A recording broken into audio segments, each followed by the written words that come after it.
The Lord be with you. And with your spirit. A reading from the Holy Gospel according to John. Glory to you, O Lord.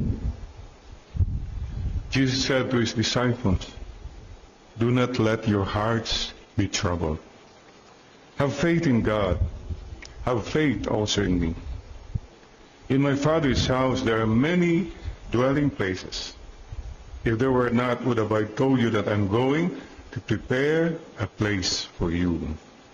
And if I go and prepare a place for you, I will come back again and take you to myself, that where I am, you also may be.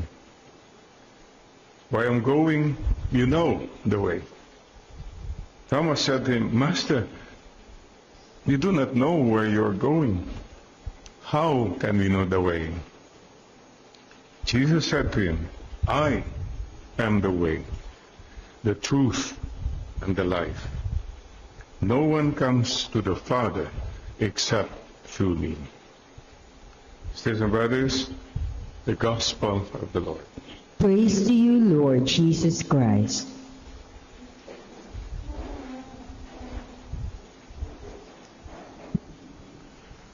Come, Holy Spirit, bless this unworthy priest, that I may share with humility and with the heart, and that people listen with the Holy Spirit in their hearts. Come, Holy Spirit, come. Sisters, brothers, please tell one another, "Salamat, narito ka. Salamat, magkasama tayo." At salamat, umabot tayo sa Mayo. The month of May, the month of Mama Mary. And what is the message of Mama Mary to each one of us here? Don't worry about what might come what may. Don't worry come what may. God is with you all the way. Palagi pong ganoon ang pananaw natin. Look up, look up. Focus on the Lord, not on the load.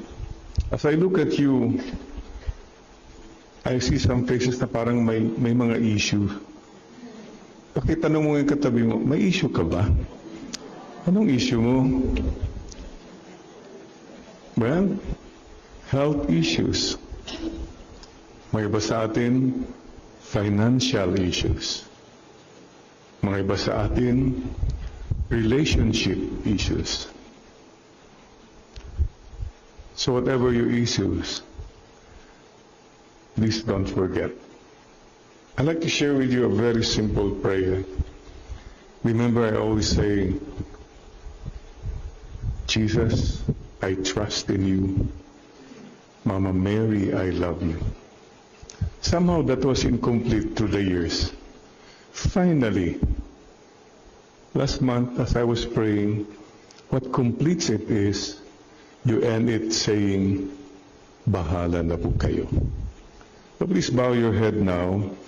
All of you, whatever issues you have, again you pray with love. Pray slowly, with the heart. "Jesus, I trust in you.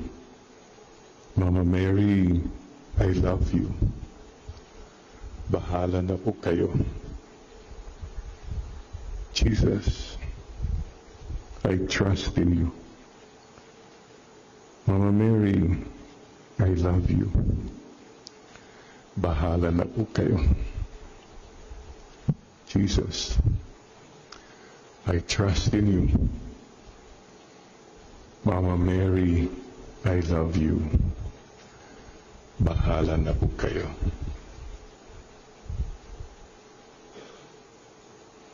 Sisters and brothers, trust the Lord more and worry less. And I really believe in my heart that God listens to the heart of each one of us. And by the way, ito, very, very, very, very, typical. Well, talagang siya ganito.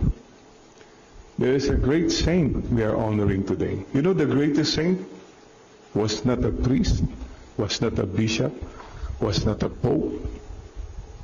The greatest saint was a husband. Sino po yun? Saint Joseph. The quiet husband. Feast day niya ngayon, halos hindi natin Labor Day, hindi napapansin.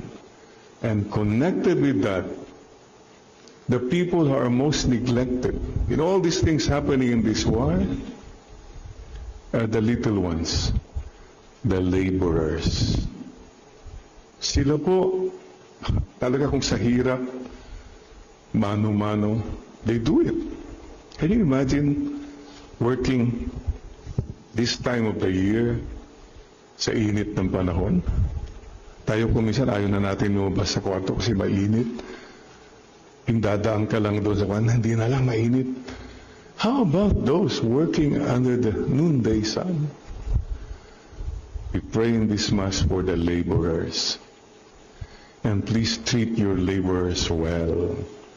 Mga kasama sa bahay, kung mayroon kayong mga employees, may mga kumpanya kayo, please take care of them and don't exploit them. God loves the little ones. And I look kanina po sa kalendaryo, di po ba marami sa atin your name galing sa kalendaryo? Ano po your first name? Sandra. Alexandra. O yan, San Alexandra. And your first name? Grace. Gracia. Si Jong, anong first name mo? First name mo? Yung tunay na pangalan? Constancio. Very constant, obedient to the wife. Ganyan, mga ganun ba? So yun.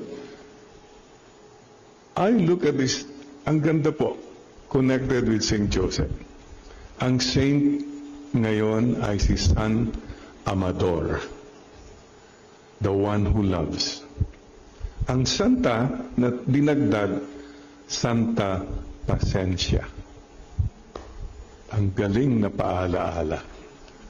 That if you really love, you must learn to be patient. Husband and wife na magkatabi ngayon, Amador, pakisabi mo sa katabi mo, mahal kita, ha? Don't forget that. Mga anak nyo, mahal kita. Dagdagan mo na rin, pasensya ka na, ha? Kung may mga pagkukulang ako sa'yo. This is, I think, what describes Saint Joseph at tayo rin po lahat. Speaking of husband and wife, ako, right there in that's where I do my counseling. There was World War III, mag-asawa, matindi. Yung wife hurt na hurt, hindi makalimutan. Yung husband, ang daming explanations. Umabot na kami ng almost 1 hour. Teka, walang mangyayari dito eh. Let's pause, sabi ko. And then the Holy Spirit just sort of came and said, pwede ba? Yung hindi mo mag-give up. Anong hindi mag-give up ng wife? Yung hurt. Hindi talaga kahit anong gawin. Nandun, binabalik-balik. Yung husband naman, mukhang hindi rin mag-give up mga bisyo niya eh. Ganito na lang, sabi ko. Ako hindi ko kaya to. Let's go to the Lord. I brought them to the tabernacle. Let's make a deal with the Lord. Okay? Wife, pwede ba ialay mo na kay Lord yung hurt mo niya? Basta ialay mo na. Hindi matanggal ng husband mo, hindi ko matanggal yan. You offer it. She offered. Kala ng husband, okay sa ikaw, i-offer mo na yung mga bisyo mo. This is your deal with the Lord. Not me, not you. You're making a deal with the Lord. And we mark the time, 12:30. So pagka lumalabas na yung hurt, remind each other, 12:30. Inialay na natin eh. Come to me, all you who are tired. God, what a beautiful moment of grace. It worked. And it's working because we offered it to the Lord. You made the deal with God, okay? Kayo po na narito ngayon. Ano yung mga ulit-ulit na yan? Constant mo, yung hurts mo, yung mga bad habits mo. Pwede ba, you offer it na to the Lord. Lord, iwanan ko na po sa inyo itong kasalanan ko na to, bisyo ko to. It's already blessed, forgiven, and embraced by you. Tapos na. It's in God's heart eh. Nag-deposit ka na kay Lord. And please, huwag mo nang buksan ulit at kukunin ko ulit, ibabalik ko ulit. No. I left it to you already, Lord, kaya hindi ko na yun babalikan. Nag-gets po niyo yun? How God just tells us, iwanan mo na yan, yung issue na yan. Tampo, ang tagal na yan. Galit, ang tagal na yan. Don't carry burdens anymore. Okay? Deal? That's what the Lord asks of you today. And you walk out of this free. Iwanan mo na. It's already blessed, embraced by God. Please keep trying and say, Lord, it's all in your heart na. Interesting po, when the disciples said, we don't know the way. And what did Jesus say? Hindi sinabi na, left turn kayo doon, right turn kayo, tapos diretso ka. No. Jesus did not give directions. He told them, I am the way. Ibig sabihin, I will be with you. Sasamahan ko kayo. Sumunod ka. May mga kasi sa atin, dapat gawin to, gawin mo ito, gano'n. But you're out of it. You're just giving knowledge, you're just giving directions. Ikaw mismo dapat samahan mo. Walk with me. Journey with me. I will be with you. Yung para bang nawawala tayo, may ways, no? Okay naman yung ways. Okay, sa isang baryo, many times, hindi na namin mahanap. Last Sunday, I was in Tarlac for Father Just Briones' death anniversary. Nandun na kami, ang ways pinunta doon, hindi namin mahanap. So, my tricycle. The tricycle driver, ang dami siyang sinabi, pero in the end, sumunod na lang po kayo sa akin. This is what the Lord is telling you and me. You have to follow Him. Hindi yung dito ka lang, kala mo, it's all about you. No. He wants a relationship with you. So mga kapatid, speaking of walking, ang aking theme song palagi now is, Lord, walk with me. Kasi unstable ang lakad ko because of vertigo. Minsan, yun pala yun. And stand by me. Pag nakatayo, stand by me. Stand by me. Stay with me. That is how we should. Siguro magandang paalala ni Lord. Bakit pinayagan niya ako mag-vertigo na? Slow down. Di ba? Go slow. Stay low. Para di magulo ang buhay mo. Can you imagine nung one Sunday na nawala akong Sunday Mass, ang daming nag-text, Father, go slow, stay low. Binalik lahat ng mga sinabi ko sa akin. And that's okay. That's okay. May I again just share with you what happened. The Divine Mercy Sunday. I walked here in the morning. I usually thank the guardian angel. I go to St. Joseph. Then I pray sa tabernacle. And I always go to the altar. I bow my head. Hindi na ako magbabaw. I touch my forehead here. Then when I When I raised my forehead, boom, parang may tumulak sa akin na so sudden. Mabuti na lang na I had the the instinct to hold you. Dito po ako kumapit eh. Kumanon po ako. Kung hindi, bagsak na. I held on. Kapatid, my reflection is very simple. At the moment of death, si Lord lang ang solid na kakapitan. All the money you have, wala na yan. All the strength, nawala. But if you hold on to the Lord, my God, solid talaga si Lord. My rock and my stronghold. Siya lang talaga ang solid. Even your loved ones, and wala, they cannot do anything for you. So please, remember, stay close to the Lord. Well, if I died here, that Divine Mercy Sunday, 2 Sundays ago, this would have been a good place to die. Right at the altar of God. Oh my gosh. But somehow, mabuti nandun si Father June. That morning, Father June was praying also there. Gumanon ako, takbo siya. Sabi niya, Jerry. Napangiti tuloy ako, Jerry. Di nagtawanan na kami. Don't die. Sabi ko, no, don't die yet. Sa loob-loob ko, sige mo, una ka na kung gusto mo.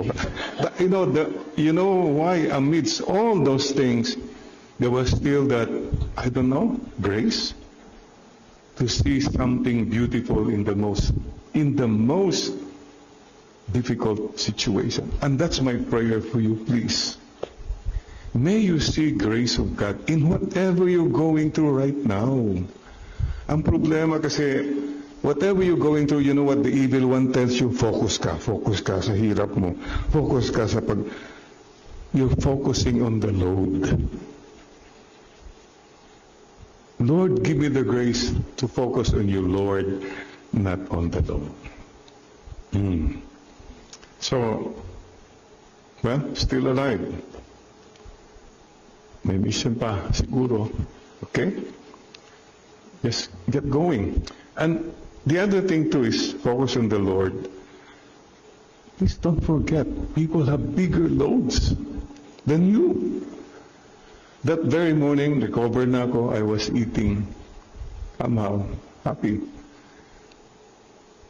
Doorbell, Father, may magpapa-counseling. Sabi ko, okay. Okay, Lord. Oh God, my pain was nothing compared to the pain of that couple who came from America. They lost their only child. What's my pain compared to their pain? Please don't focus too much on your own pains, and you forget that there are people maraming mas naghihirap pa. And you can do that all if you have the Sacred Heart in your heart. So, what is my advice? You know, many times when I'm praying, a word comes, and I believe that's what the Lord was telling us. I'd like to share with you now. So whatever you're going through in your journey, lapit lang kay Lord. Just come closer to God. May your sickness bring you closer to God. Huwag kang lalayo. Mga iba kasi nagtampo na. No. The more you suffer, you come closer to God. Lapit lang kay Lord at kapit lang kay Lord. Don't let go of God. Please, you'll be okay. Lapit lang at kapit lang kay Lord. Sisters and brothers, please continue to give hope to people. Don't be so focused on your own crosses that you forget the Lord, you forget to help others. may mission pa tayo. Amen. Amen. And bow your head again and just pray with the heart, with love. Jesus, I trust in you. Mama Mary, I love you. Bahala na po kayo. Jesus, I trust in you. Mama Mary, I love you. Bahala na po kayo. Jesus, I trust in you. Mama Mary, I love you. Bahala na po kayo. Amen. Amen.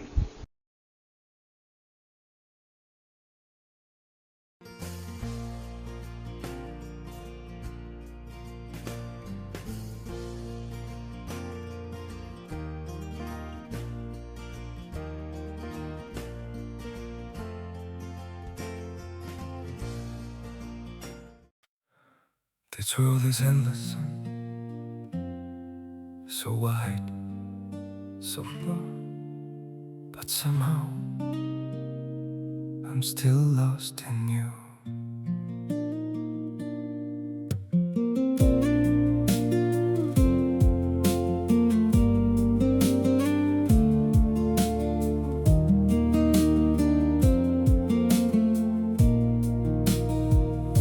The streets are full of moving shadows, countless places I could go. City shining, people passing, yet I still feel so alone. Every road keeps leading nowhere, every sky feels cold and blue. In this world so vast and open, I'm still lost in missing you. The world is wide, so wide before me, but I keep losing my way. Somewhere in the endless distance, your memory makes me stay.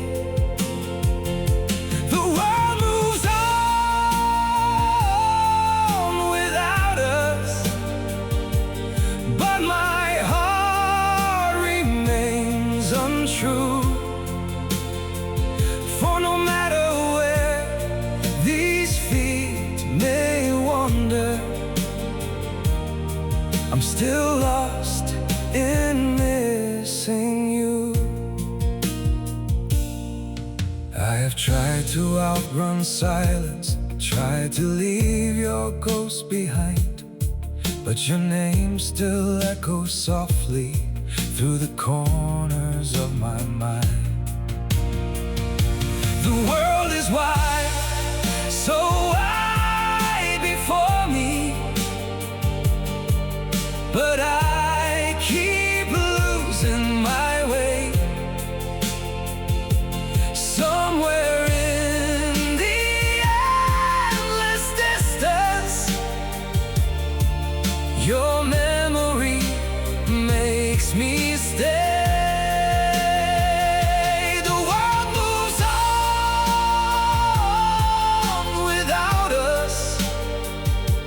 But my heart remains untrue.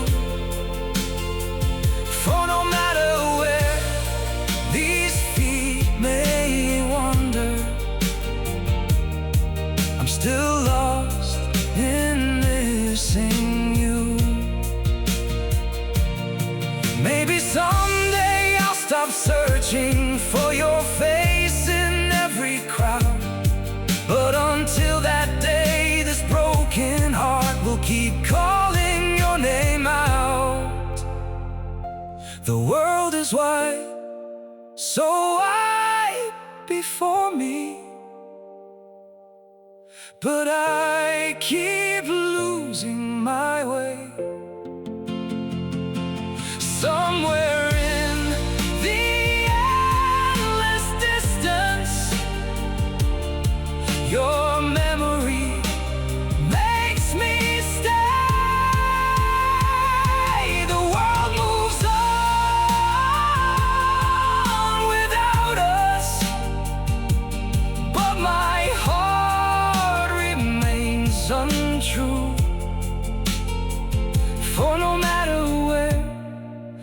these feet may wander, I'm still lost in missing you.